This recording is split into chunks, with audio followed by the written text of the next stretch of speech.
तो स्वागत है आपका। पिछली वीडियो में हमने 10 क्वेश्चन कर लिए थे। इस वीडियो में हम क्वेश्चन नंबर 11 से शुरू करेंगे।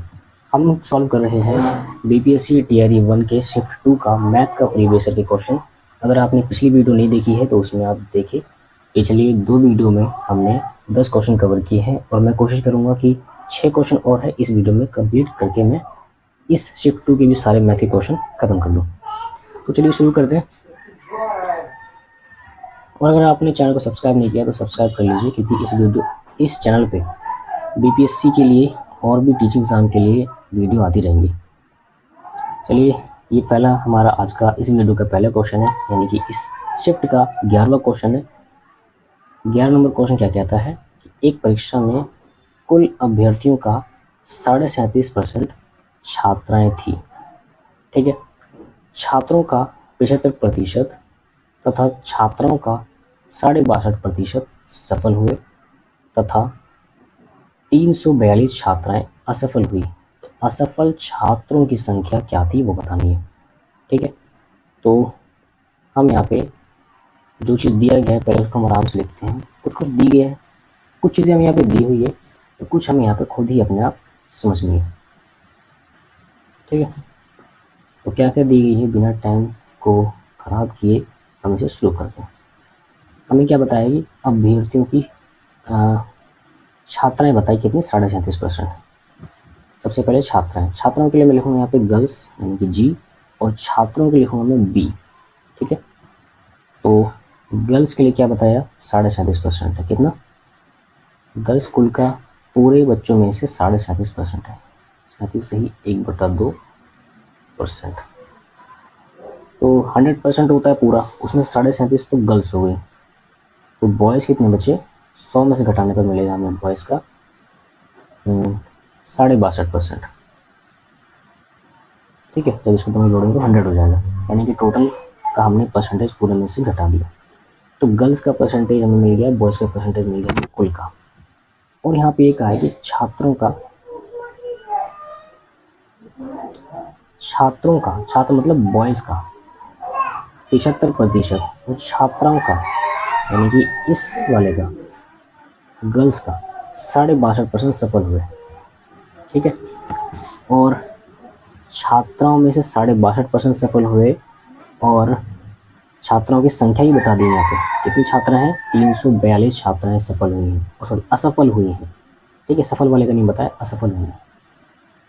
तो हम यहाँ पे करते हैं। सबसे पहले तो क्या हमें बताया गया, क्या छात्राओं में पास कितने हुए, छात्राओं में पास कितने हुए, छात्राएं पास हुई कितनी, 62। तो गर्ल्स में देखते हैं, छात्राओं में पास कितने हुए, 62.5% है ना, दिया हुआ सवाल में। 62 सही 1/2 छात्राएं पास हुई हैं। ठीक है, तो फेल कितनी हुई है, अगर इतनी पास हुई है तो फेल कितनी हुई है, गर्ल्स में फेल कितनी हुई है, फेल हुई है ये 100% में से 62 घटाएंगे तो आएगा हमारे पास क्या, 37 से ही 1/2%। ठीक है, और इस असफल वाले का नंबर यानी कि बता रखा है क्या, 342, इसके बराबर है 342 छात्रा।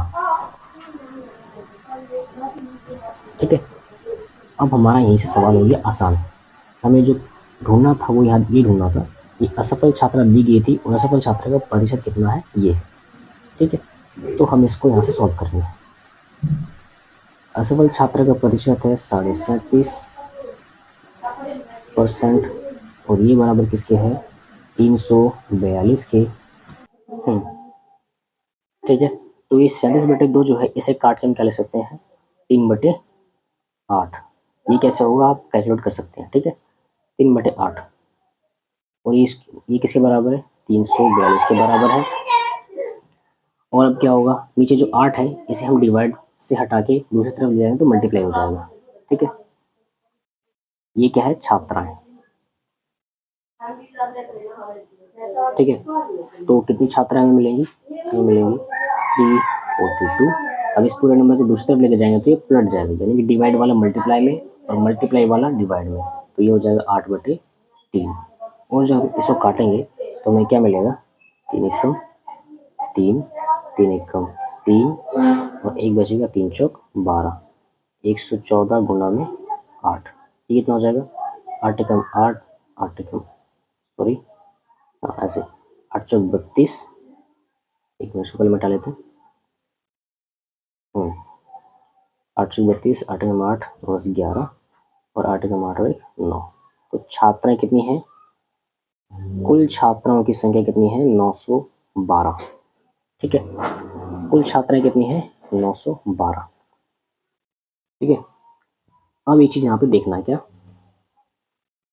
छात्राएं फेल वाले तो मिल गई, कितनी है, कुल छात्राएं कितनी है, इतनी है। हमसे सवाल में पूछा क्या है, हमसे सवाल में पूछा है असफल छात्रों की संख्या, बॉयज जो फेल हो चुके हैं उनकी संख्या बतानी है।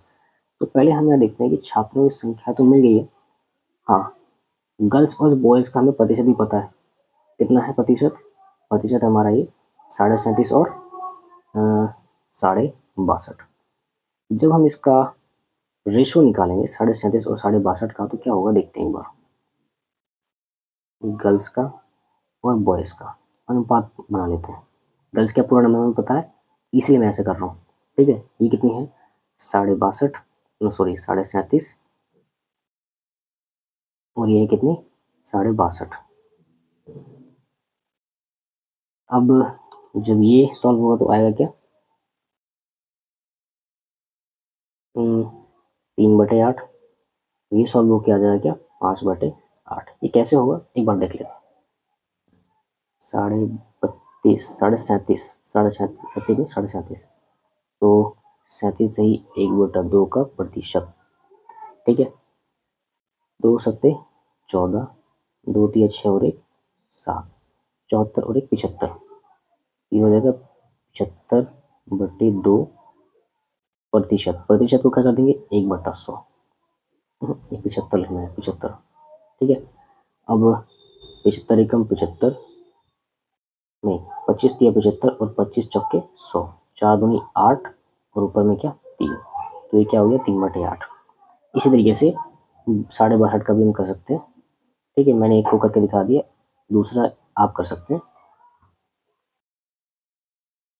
ठीक है, तो ये रेशो बन गया ऐसा। तो अगर हम इसको 8 से भाग करें तो दोनों तरफ 8 से 8 कट जाएगा, तो रेशो आएगा क्या, 3:5, जिसके अंदर की 3 जो है वो गर्ल्स को दिखाता है, ये 3 जो है वो गर्ल्स का रेशो है और बॉयज़ का रेशो है 5। यानी कि हमें 3 का वैल्यू पता है। 3 हमने क्या निकाला, छात्रों की संख्या कितनी है, 912। 3 का तो हमें पता है, 3 किसके बराबर है, 912 के। तो 5 कितना होगा, 3 बराबर है 912 के, 5 किसके बराबर होगा, 912 को 3 से भाग करेंगे, 5 से गुना कर देंगे, मतलब जो दिया है उससे भाग करेंगे, जो दिया है उससे भाग करेंगे और जो निकालना है उससे गुना कर देंगे।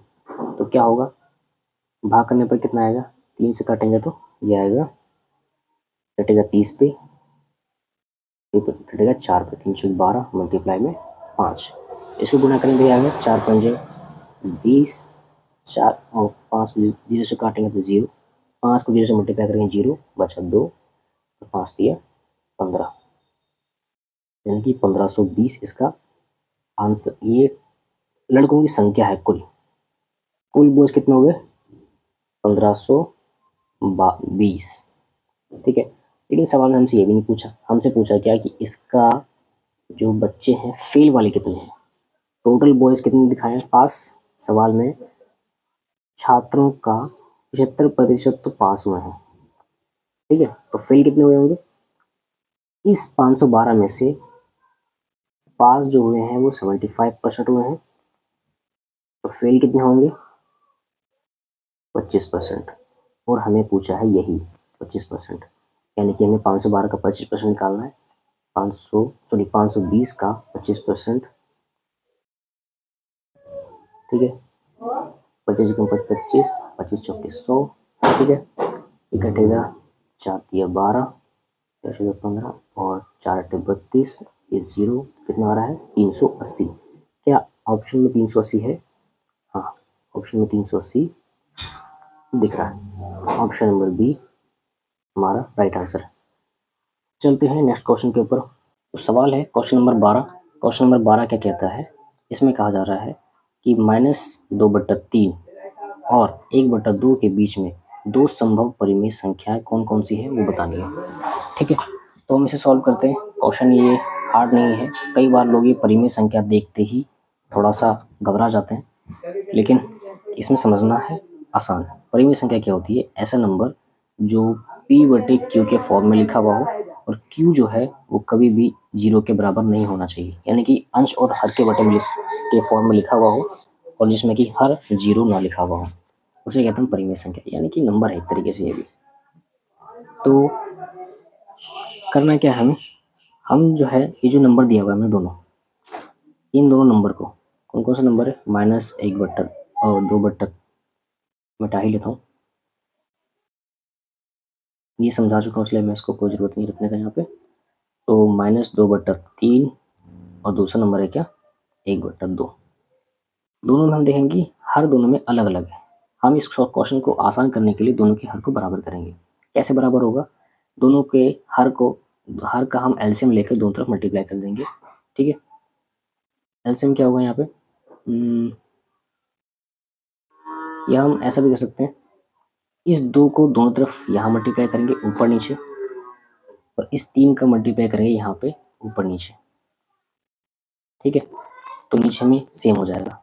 नीचे का क्या हो गया, 3 दूनी 6, ऊपर क्या हो गया -4। यहाँ पर क्या हो गया 3 दूनी 6 और ऊपर क्या हो गया 3 एकम 3। अब इसका एक हम नंबर लाइन बनाते हैं। ठीक है, -4/6, अगला नंबर -3/6, अगला नंबर -2/6, अगला नंबर -1/6। अब यहाँ समझ आ रहा होगा कि मैंने हर दोनों का बराबर क्यों करवाया, ताकि हम एक सीरीज लेकर आ सकें। ठीक है, नंबर लाइन बना सकें उसका, -4 3 2 1, उसके बाद लास्ट में 0, फिर आया क्या पॉजिटिव नंबर, यानी कि 1/6, फिर 2/6, फिर 3/6। इसके आगे हमें लिखने की जरूरत नहीं है। -4/6 से लेकर -3/6 तक हमने नंबर लिख लिया, और इसके बीच में जितने भी संभव परिमेय संख्याएं, जो भी संख्याएं हैं वो ये है। अब हम देखते हैं कि हमारा ऑप्शन में इसमें से कौन सा दिया हुआ है। ऑप्शन ए पहले देखते हैं, 2/6 है, 2/6 तो है, 3/5 है, 3/5 तो नहीं है, तो ऑप्शन ए हमारा नहीं होगा। दूसरा देखते हैं, -2/6 है, हाँ -2/6 तो है। दूसरा है 2/6, 2/6 भी है, यानी कि ऑप्शन नंबर ए हमारा, ऑप्शन नंबर बी हमारा सही हो सकता है। हम सी को भी चेक करते हैं एक बार, -1/6 है, हाँ -1/6 है, लेकिन 4/6 है क्या, 4/6 यहाँ होना चाहिए था, लेकिन इसके बीच में नहीं आ रहा है, इसलिए ये वाला ऑप्शन हम नहीं लेंगे। तो हमारा सही आंसर क्या होगा, ऑप्शन नंबर बी, जो कि है -2/6 और -2/6 और पॉजिटिव का 2/6। तो ये वो नंबर है जो कि -2/3 और -1/2 के बीच में दो संभव परिमेय संख्याएं हैं। ठीक है, हम चलते हैं नेक्स्ट क्वेश्चन पे, क्वेश्चन नंबर 11। क्वेश्चन नंबर 11 क्या कहता है, क्वेश्चन नंबर 11 है, 11 है 13 है, एक मिनट, हाँ क्वेश्चन नंबर 12 हमने कर लिया, क्वेश्चन नंबर 13 पे हम आए हैं। तो क्वेश्चन नंबर 13 क्या कह रहा है, क्वेश्चन नंबर 13 में कहा जा रहा है क्या कि एक पिता की उम्र उसके पुत्र की उम्र के 5 गुनी है, लेकिन 5 साल बाद उसकी उम्र उसके पिता की उम्र की उसके पुत्र की उम्र की दुगनी रह जाएगी, तो पिता की उम्र बताओ क्या होगी।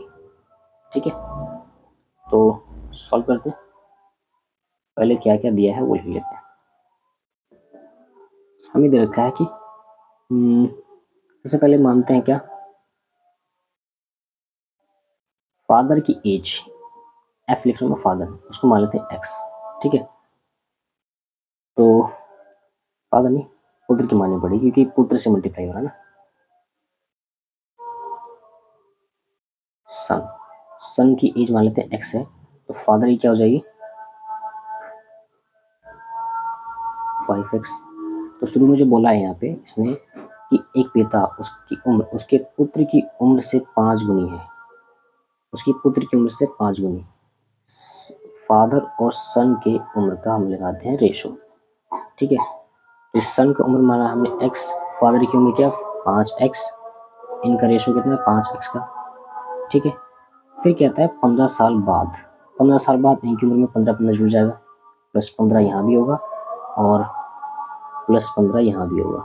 तो ये क्या हो जाएगा, 5x + 15 हो जाएगा। ठीक है, ये क्या हो जाएगा, x + 15 हो जाएगा।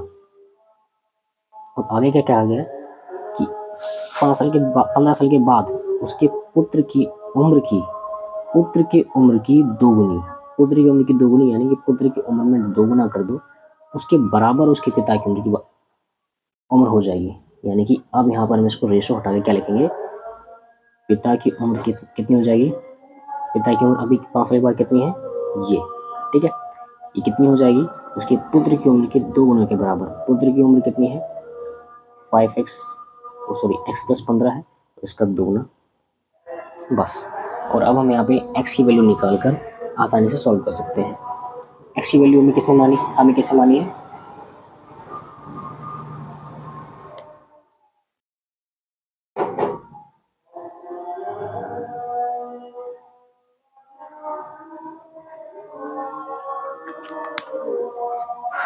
ठीक है, x हमने किसे माना है, पुत्र की उम्र को। जो भी हमारा x आएगा उसको 5 से मल्टीप्लाई कर देंगे, हमें मिल जाएगा फादर की उम्र, ठीक है, उसके पिता की उम्र। तो हम इसे सॉल्व करते हैं। सॉल्व करेंगे तो ये 5x + 15 बराबर में अंदर मल्टीप्लाई होगा तो क्या हो जाएगा 2x प्लस ये अंदर मल्टीप्लाई होगा तो क्या हो जाएगा 30। ठीक है, नंबर वाले एक तरफ करते हैं और x वाले एक तरफ करते हैं। 5x ये इधर आएगा तो माइनस का 2x इक्वल टू ये 30x, ये उधर जाएगा दूसरी तरफ तो क्या हो जाएगा ये माइनस का 15। 30 में से 15 गया तो बचा क्या 15, ये 5x में से 2x गया तो बचा गया 3x। तो 3 जो है आ जाएगा था डिवाइड में, ठीक है, सो काटेंगे तो 3 पंजे 15, तो x की वैल्यू कितनी आ गई यहाँ पे 5। ठीक है, x किसकी वैल्यू, x हमने किसकी उम्र मानी थी, हमने मानी थी उम्र सन की, हमें पता करनी है क्या पिता की उम्र। तो सन की उम्र से 5 गुनी है उसके पिता की उम्र, तो जैसे ही हम 5 गुना करेंगे x से 5x इसके पिता की उम्र है, ठीक है, फादर की उम्र कितनी है 5x और x हमने कितना माना है 5, तो 5 गुना 5 बराबर कितना 25, यानी कि पिता की उम्र कितनी है 25, जो कि ऑप्शन नंबर बी। ठीक है, चलते हैं नेक्स्ट क्वेश्चन के ऊपर, क्वेश्चन नंबर 14। यहाँ पर क्या है, देखो इस क्वेश्चन को करने का ना 2 तरीका है। पहले तो सवाल समझते हैं क्या है। सवाल क्या कहता है, इस सवाल कहता है कि नीलू 1 रुपये में 2 नींबू की दर से नींबू खरीदती है। पहले क्या करती है, वो खरीदती है, मतलब CP कॉस्ट प्राइस। फिर क्या होता है, उन्हें 3 रुपये की 5 नींबू की दर से बेचती है। क्या करती है, बेचती है, यानी कि SP। पहले खरीदा और बेचा, फिर कहते हैं कि लाभ बताओ। क्या करता है, उसका लाभ बताओ। लाभ कैसे निकलता है, जितने में हमने खरीदा, ठीक है, और उसमें से हमने क्या करा, जितने में बेचा वो घटा देते हैं तो हमें क्या निकलता है, प्रॉफिट निकलता है। मतलब 100 रुपये में सामान लेकर आए, ठीक है, एक मिनट सॉरी, हाँ उल्टा कर दिया मैंने मान लो 100 में सामान बेचा, पर खरीद के लाया था मैं 70 रुपये का। 100 में 70 घटाने के बाद कितना आ रहा है 30 आ रहा है, तो 30 मेरा क्या है प्रॉफिट है। ये कितना है CP कॉस्ट प्राइस और ये कितना है SP सेलिंग प्राइस।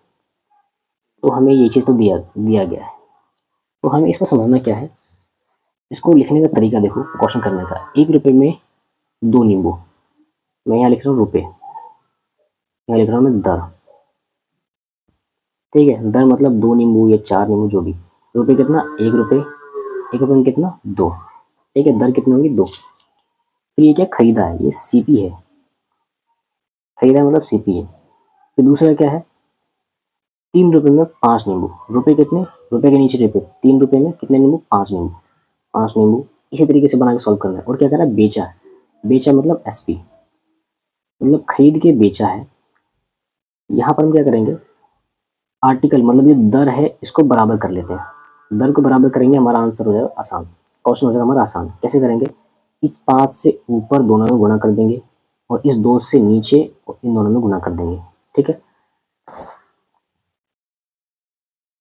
तो हमें वो दर जो है वो बराबर करना है बस, इसके अलावा कुछ नहीं करना। दर बराबर करेंगे तो कैसे होगा, 5 के ऊपर गुना करेंगे तो 5 दूनी 10, इससे गुना करेंगे तो 5 एकम 5। ठीक है, यहाँ 2 को नीचे गुना करेंगे तो क्या होगा, 2 पंजे 10, और 2 को 3 से गुना करेंगे 2 तिया 6। दर बराबर हो गया, यानी कि हमने 10 चीज़ें 5 रुपये में खरीदी और 6 में बेच दी, तो प्रॉफिट कितने का हुआ, प्रॉफिट कितने का हुआ, 1 रुपये का।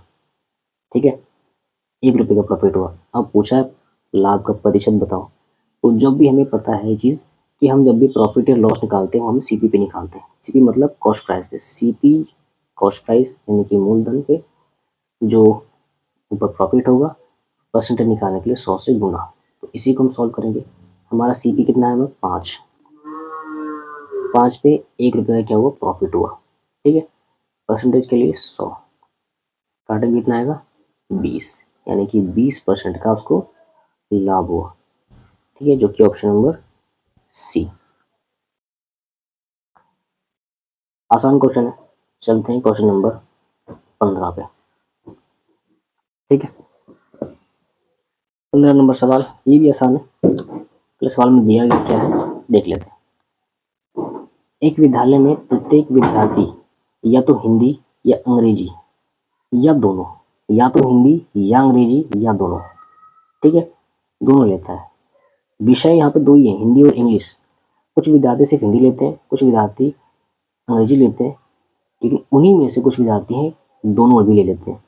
ठीक है, तो 50.8% जो है वो हिंदी लेते हैं, 64.2% जो है वो अंग्रेजी लेते हैं। यदि विद्यार्थियों की कुल संख्या 500 है तो पूछा कितने विद्यार्थी हिंदी और अंग्रेजी दोनों लेते हैं। ठीक है, पहले समझते हैं इसको, हम वेन डायग्राम से समझ सकते हैं। ठीक है, हम इसे दो गोला बना लेते हैं।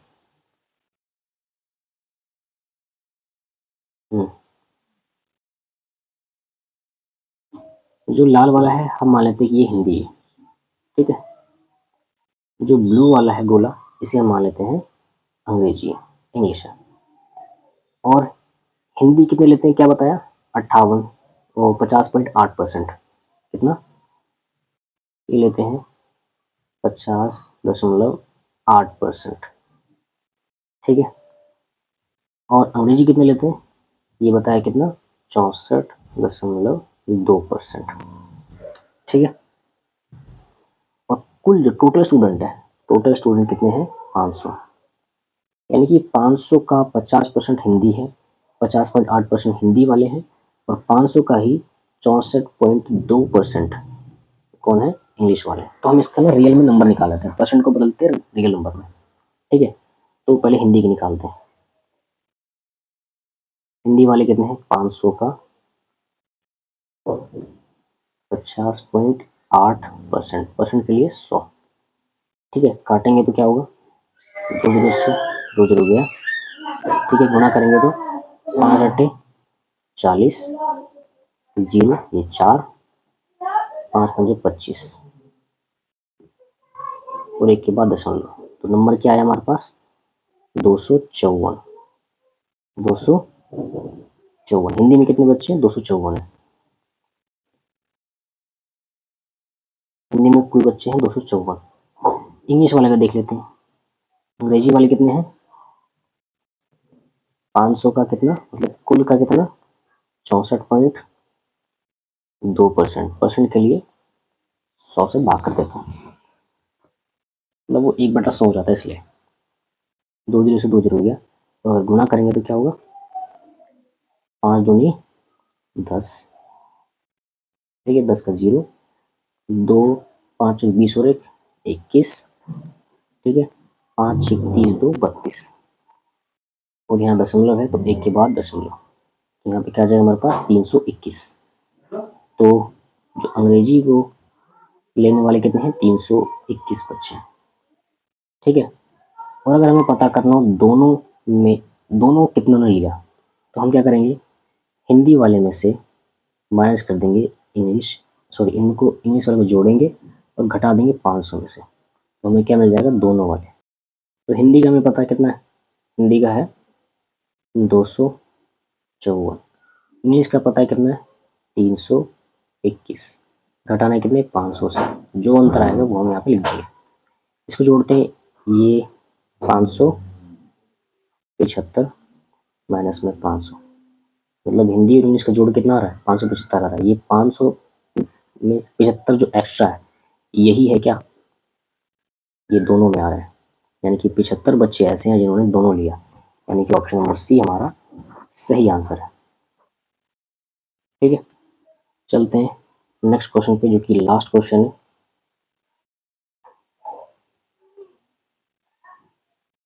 देखो ये क्वेश्चन भी आसान है, और जैसा लग रहा है कि एक्स और जब भी हम एक्स वाले सवाल देखते हैं और उसके ऊपर घात वाले सवाल देखते हैं कि अक्सर हमारा दिमाग घूम जाता है, पहले हम उसको छोड़ने की कोशिश करते हैं, छोड़ देते हैं। लेकिन ये इतना छोटा क्वेश्चन है कि इसको छोड़ने की गलती करना मतलब अपने नंबर को गवा देना है। इसको सॉल्व करते हैं कैसे। हमें ये चीज़ पता है कि ये जो पॉइंट है यहाँ पे, इसका मतलब यहाँ पे मल्टीप्लाई है। क्या है ये, मल्टीप्लाई। तो अगर मैं सही तरीके से इसको लिखूँ तो एक्स की पावर क्या, A B minus C multiply, इस पॉइंट की जगह पर क्या लिखा है मैंने, मल्टीप्लाई। दूसरा एक्स, इसकी पावर क्या, बी सी माइनस ए, फिर तीसरा मल्टीप्लाई, फिर एक्स उसकी पावर क्या, उसकी घात है सी बी माइनस, सॉरी ए माइनस बी।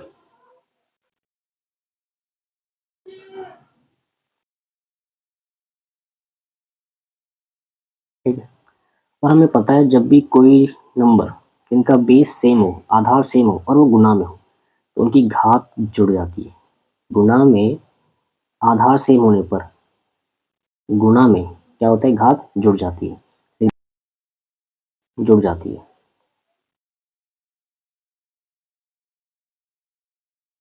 यहाँ पर आपका बस ये वाला कॉन्सेप्ट काम आएगा इस क्वेश्चन को सॉल्व करने के लिए, और कुछ भी नहीं है इसमें। ठीक है, तो हम क्या करेंगे, इसको लिखेंगे कैसे, ये जितने भी x है 3 बार लिखा हुआ है, इसको बस एक बार लिखेंगे और इनकी सारी पावर को ऊपर हम जोड़ देंगे। क्या होगा ये, a b minus C plus दूसरे वाले की घात b c minus a plus तीसरे वाले की घात c a माइनस b। अब इसको अगर हम सॉल्व करें इनके अंदर की घात को, इसको अंदर दोनों में गुणा करेंगे, पहले a से करें, b से करेंगे तो क्या होगा, ये तो x तो ऐसे ही रहेगा। ठीक है, इसे हम पहले सॉल्व करें, इस वाले को, पहले वाले को a से b से करेंगे तो क्या आएगा, ए बी, ए को बी से मल्टीप्लाई करेंगे ए बी, माइनस का माइनस, और ए को सी से करेंगे तो ए सी, प्लस का प्लस। दूसरा वाला ब्रैकेट हम सॉल्व करते हैं, बी को सी से मल्टीप्लाई करेंगे तो बी सी, माइनस का माइनस, बी को ए से मल्टीप्लाई करेंगे तो क्या होगा, ए बी। तीसरा वाला सी और ए को मल्टीप्लाई करेंगे तो ए सी, माइनस का माइनस, सी और बी को करेंगे तो बी सी। ठीक है, अब यहाँ पे देखेंगे, यहाँ पे अब इसको जोड़ना है। ठीक है, प्लस यहाँ पर अगर ब्रैकेट हटा भी दें तो भी कोई दिक्कत नहीं है। तो हमारे पास ये नंबर आते हैं। इस नंबर में हम यहाँ पे क्या देखेंगे कि यहाँ ए बी प्लस का है, यहाँ ए बी माइनस का, तो ए बी से ए बी कटा, यहाँ ए सी माइनस का है और यहाँ ए सी प्लस का है, तो ए सी से ए सी कटा, यहाँ पे बी सी माइनस का है और यहाँ बी सी प्लस का है, तो प्लस माइनस माइनस हो जाता है तो कट जाता है। तो यहाँ पे ऊपर बचा क्या, ऊपर कुछ भी नहीं बचा, एक्स के ऊपर जो पावर बची वो ज़ीरो बची, और जब भी एक्स की पावर ज़ीरो होती है उसे क्या बोलते हैं हम, एक्स की पावर ज़ीरो मतलब 1, और यही हमारा है आंसर, जो कि ऑप्शन नंबर बी। ठीक है, तो ये वीडियो थी। इस वीडियो में हमने बीपीएससी टीआरई 1 के शिफ्ट 2 के भी सारे क्वेश्चन सॉल्व कर लिए हैं, और अब हम टीआरई 2 का मैथ का क्वेश्चन सॉल्व करेंगे। नेक्स्ट वीडियो में मिलेंगे। अगर आपने पिछली वीडियो नहीं देखी है सारी तो उन्हें सबको देखिए, और आपको उससे बहुत फ़ायदा होगा। किसी भी एग्ज़ाम के लिए प्रीवियस ईयर का सॉल्व करना बहुत ज़रूरी होता है, क्योंकि उससे बहुत सारे क्वेश्चन का आइडिया मिल जाता है कि किस टाइप से क्वेश्चन आने वाले हैं और हमें उसे किस तरीके से सॉल्व करना है। मैंने जितने भी क्वेश्चन सॉल्व करवाए हैं बड़े आसान तरीके से सॉल्व करवाए हैं और हर एक चीज़ का बेसिक बताया है, तो आपको वो बहुत ही हेल्प करेगा। अगर आपने चैनल को सब्सक्राइब नहीं किया है तो आप चैनल को सब्सक्राइब कर सकते हैं, क्योंकि आपको यहाँ पर बहुत अच्छे तरीके से समझाने के लिए और अच्छी-अच्छी वीडियो मिल जाएगी। और मिलते हैं अगली वीडियो में। Thank you.